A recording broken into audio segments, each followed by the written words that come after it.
Hi guys, I'm Nick Bester and I am a sub 220 marathoner. Boom, shagalagalagalaga. Woo, these marathons make you go a little bit crazy.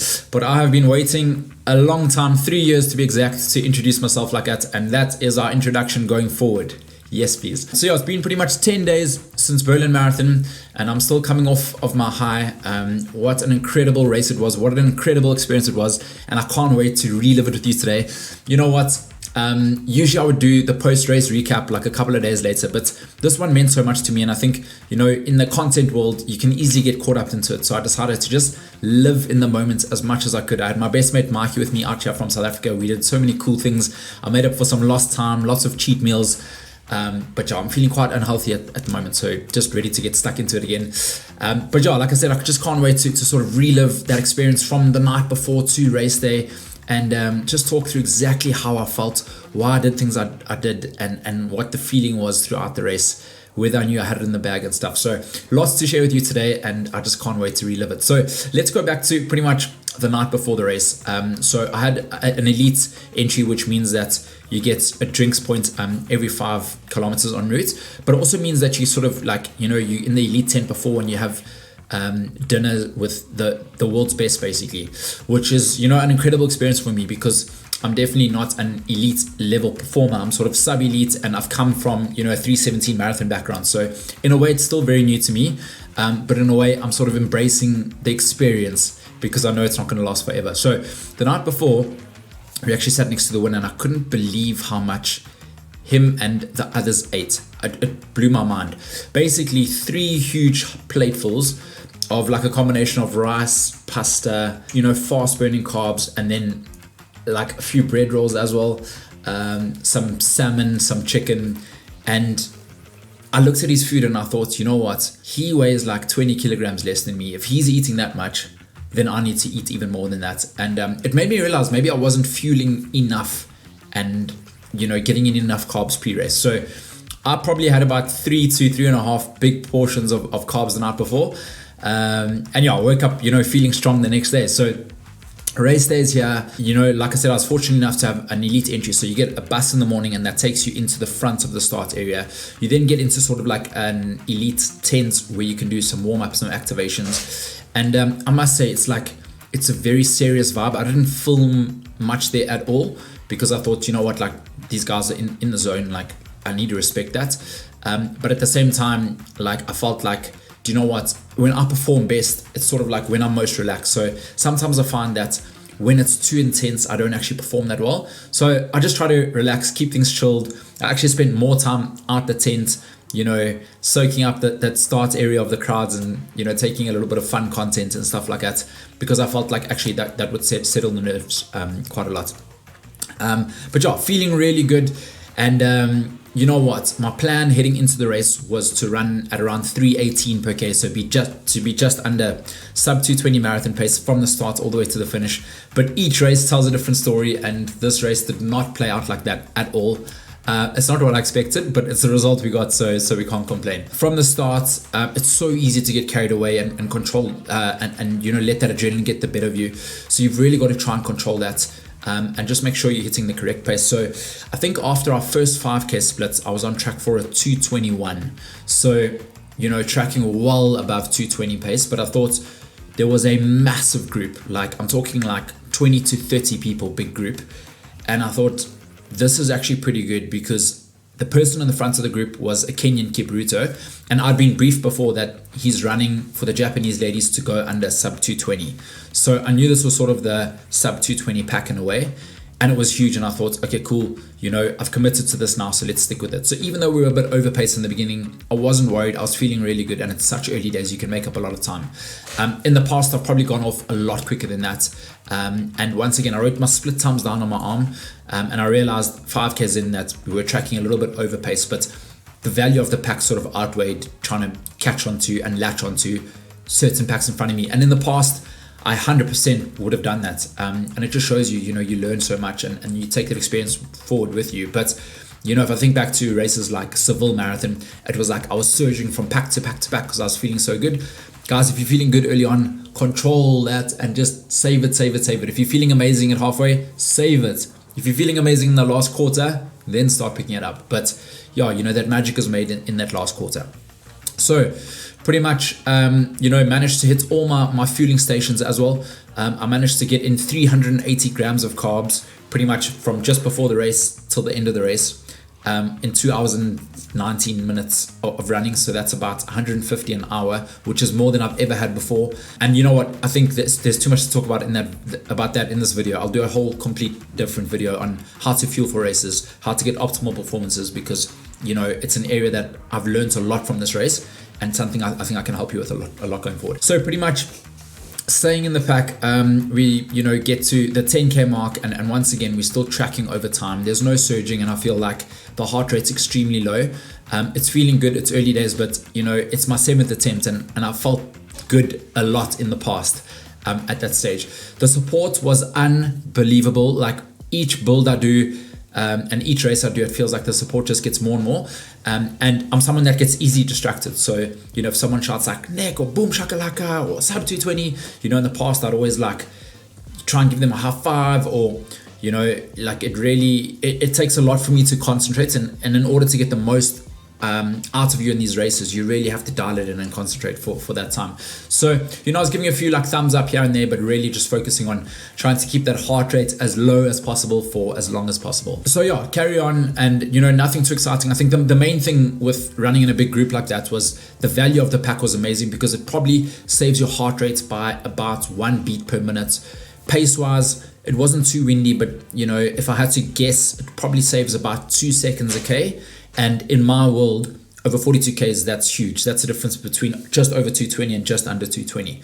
So, you know, that advantage of the draft and the pack just sort of like, you know, pulling you through is hugely beneficial. But at the same time, you've got to be so careful when you're in a big pack like that, especially at water points. A lot of people do unpredictable things, and people see water points quite late on. So they'll surge across the pack, or people shuffle and don't really give you warning. So yeah, it was like a combination of, let's save the matches and stay in here, but just be super, super cautious. So actually, before every water point, which was every 5Ks, I sort of peeled off to the side of the pack, went to the front. I had drinks, thankfully, got my drink, you know, managed to nail each one, and then got back into the pack. So I was sort of just avoiding the chances of, you know, getting clipped properly. A lot of people were clipping a lot of people, and I just wanted to make sure I didn't go down. So pretty much then get through to halfway, and we went through the halfway mark in 70:16. In my pre-video, I said I wanted to go through in 69:45, and I had a decision to make here, because you know what, I was feeling so strong, but I knew we were tracking for 2:20:32. So at that stage, I had to make up about 17 seconds at least. And you know, even though you're feeling strong at that early stage, in the latter part of a race, you've still done, you know, 35Ks in the legs. But I thought, just hold it. You know what, I did a bit of research prior to this race, and I knew there was a slight headwind, not much, but enough to make a difference up until the 29K mark. So I was like, if I can just stay with this pack till 29Ks, feeling this good, I know I can make up time. You know what?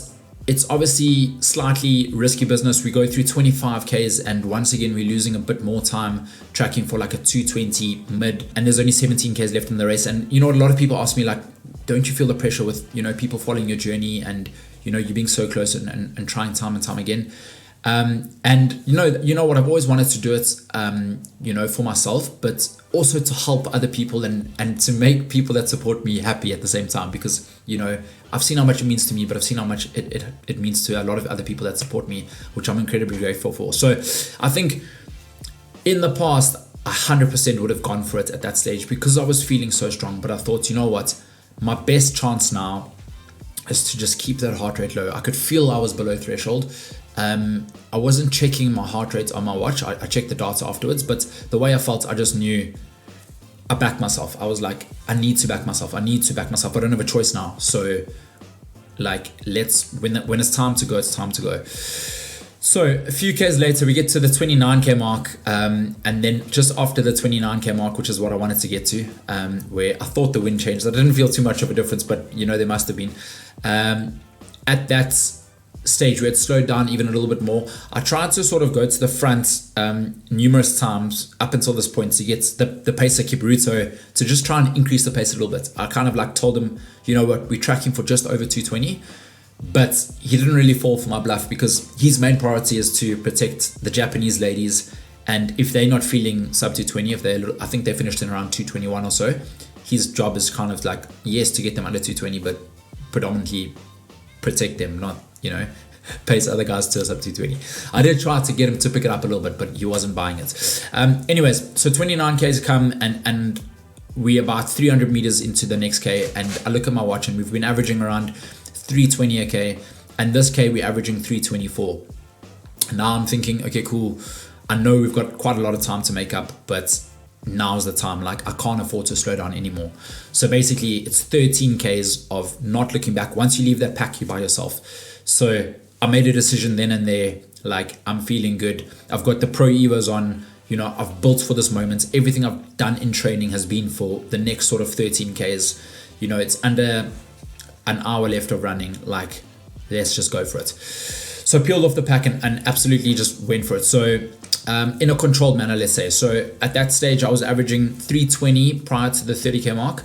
The split from 30 to 35 was 314 a K. So I picked it up significantly. No one from the pack ended up joining me. I think I got a couple of messages from guys afterwards. Remember, that pack was still about 20 people strong. It was humongous. And runners are just getting stronger and stronger every year, which is great to see. But I got a few messages afterwards from people saying they knew I was going to go, but by the time they looked up, it was sort of too late, and I'd gone. Would have been nice to have 1 or 2 people go with me, but at the same time, like I've always said, use others to help you, but always run your own race. And yeah, that was great because I felt really strong, and your watch GPS never matches up exactly according to what the distance markers are. So, I got slightly over. So my watch was beeping like 313 a K, 312 a K, 310 a K. And I was averaging 314 for that split, but I was like, I'm feeling strong, but I don't know if my time is that quick. So it's also, can mess with your mind, and it's quite hard to gauge. So anyways, I got to the 30K mark and I realized that 35Ks, I was over 30 seconds that I needed to make up. I got to the 30K mark and I was like, 35K mark, and I was bang on track. So I basically made up the 30-second chunk in just 5Ks. And that was like, I get goosebumps thinking about it.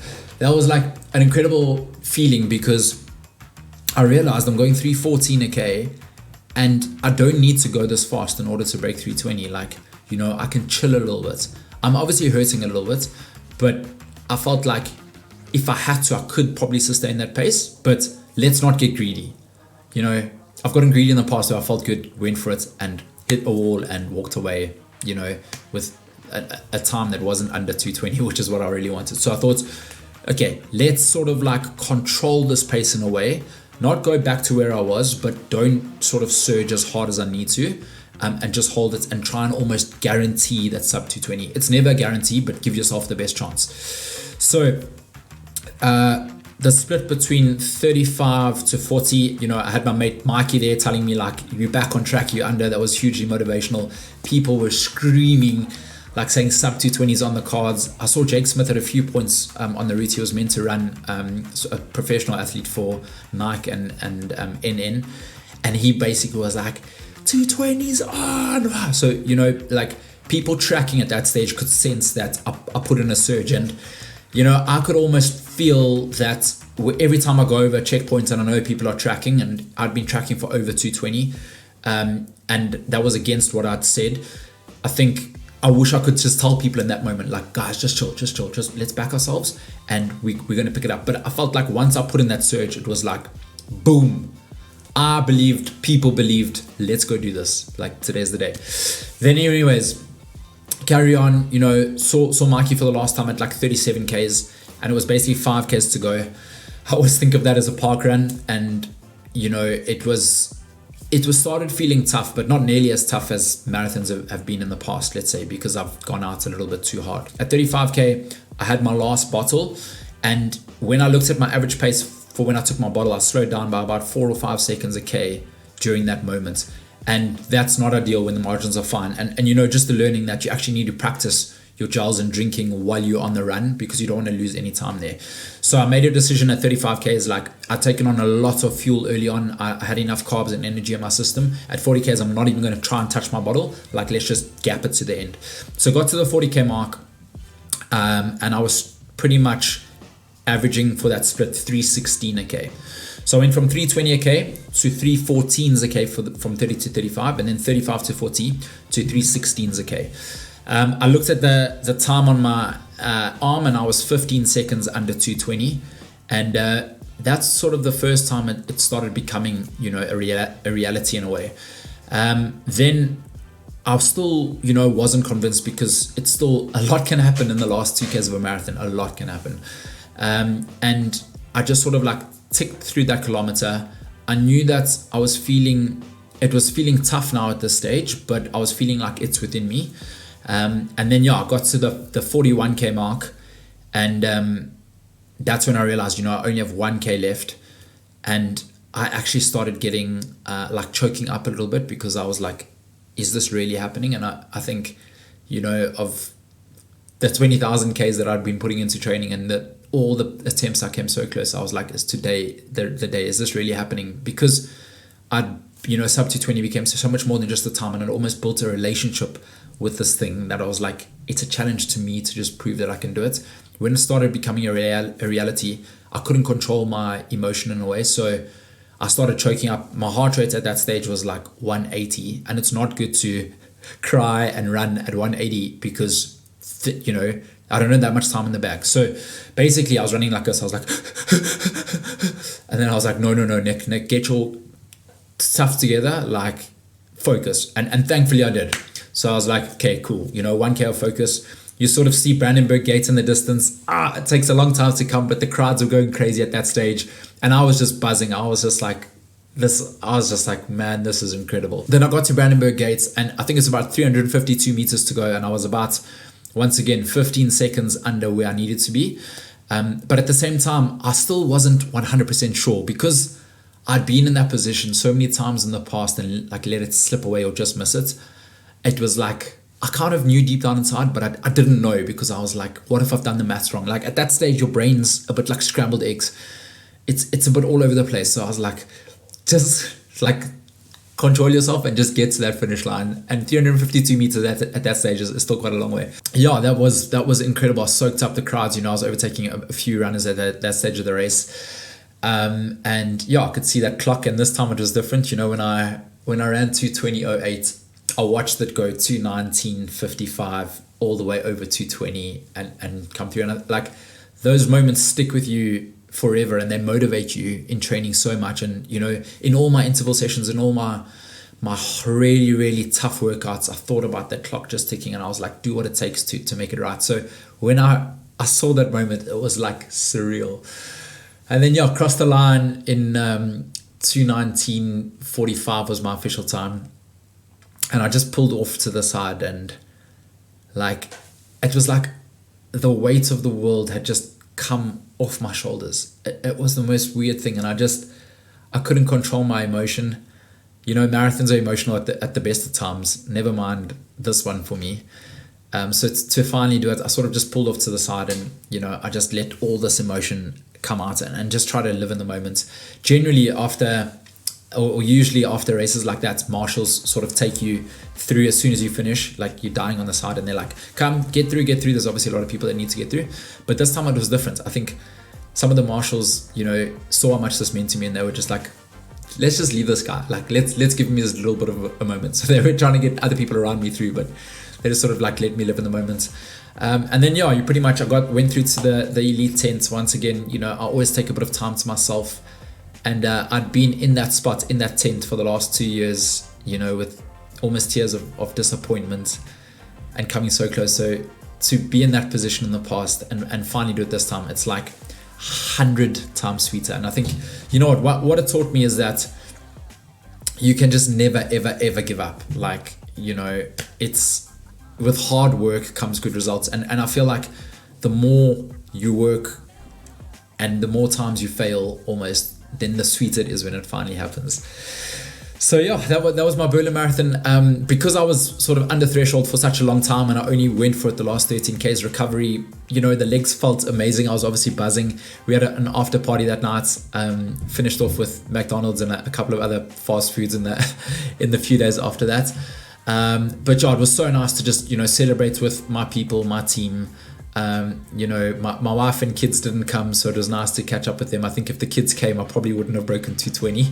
So a bit of a blessing in disguise. But yeah, it was incredible to just see how much it meant to everyone. And I like, when I look back at these things, and I went back to the finish line to record a few people, and, you know, runners are coming in and they're tracking on their phone while they're running to see how I did. And as they finish, they're like, I can't believe you broke 220, this. And I'm like, that's incredible. Thanks so much. But you need to focus on you. You need to focus on your own race. Like, I couldn't believe how many people, how the support was, and sort of how many people were following my journey that were actually in the race. But yeah, it's just so cool to see. You know what, at the end of the day, like, you know, it's a race where we all do 42.2 Ks. We all do the same roads. And, you know, we all have a different experience. So that was my experience. You know, I learned so much from this build. And you know what, in my next video, I'm definitely going to talk about what I changed differently. I did a couple of things differently, and what I learned the most in order to sort of break 220 this time. And I'll definitely share that all with you. I think there's a lot you can learn from that, and I'll use a lot of that stuff going forward. So do I think I can go quicker? I don't think I can go quicker. I know I can go quicker, which is great. But at the same time, like, the levels are so close, so something's going to have to significantly change. I'll do a whole nother video on that, but I think I'm going to have to smash sort of my 5K, 10K half marathon, and then marathon time as well. So yeah, next full send for me, marathon wise, is London Marathon. I'm running New York Marathon in a few days or a few weeks time. I'm running a sub 245 pack, but at London, I'm going to go all out. I'm going to definitely try and PB there, sort of my home marathon now. And yeah, just what an incredible experience. And you know what, it's a combination. I think at the moment, the way I'm feeling is like just absolute bliss, and, you know, I can't believe I finally did it. And I've coached a lot of people. I've seen a lot of runners in the past where you achieve your time and then you just sort of go on to the next goal straight away. Not this time for me. I really try to soak it up, but at the same time, like, don't get me wrong, because it's been such a big part of my life for so long, a part of it does feel a little bit empty in a way that, like, it's gone. Like, I've woken up, you know, eat, breathe, sleep sub 220 for the last 3 years. Like that, now I've not done that. What's next type thing? So I'll definitely have new goals to strive towards. I feel like these goals are so important. They bring out the best in running and in life. But yeah, once again, just thanks so much for the support out there. My dream finally came true. And you know what, there's no sugarcoating it. Like, things don't just come to you. We've got to go out there and we've got to earn them. And finally, I just executed a race that I knew I was capable of. Onwards and upwards. Thanks for reliving the experience with me. Boom shakalaka. Let's go.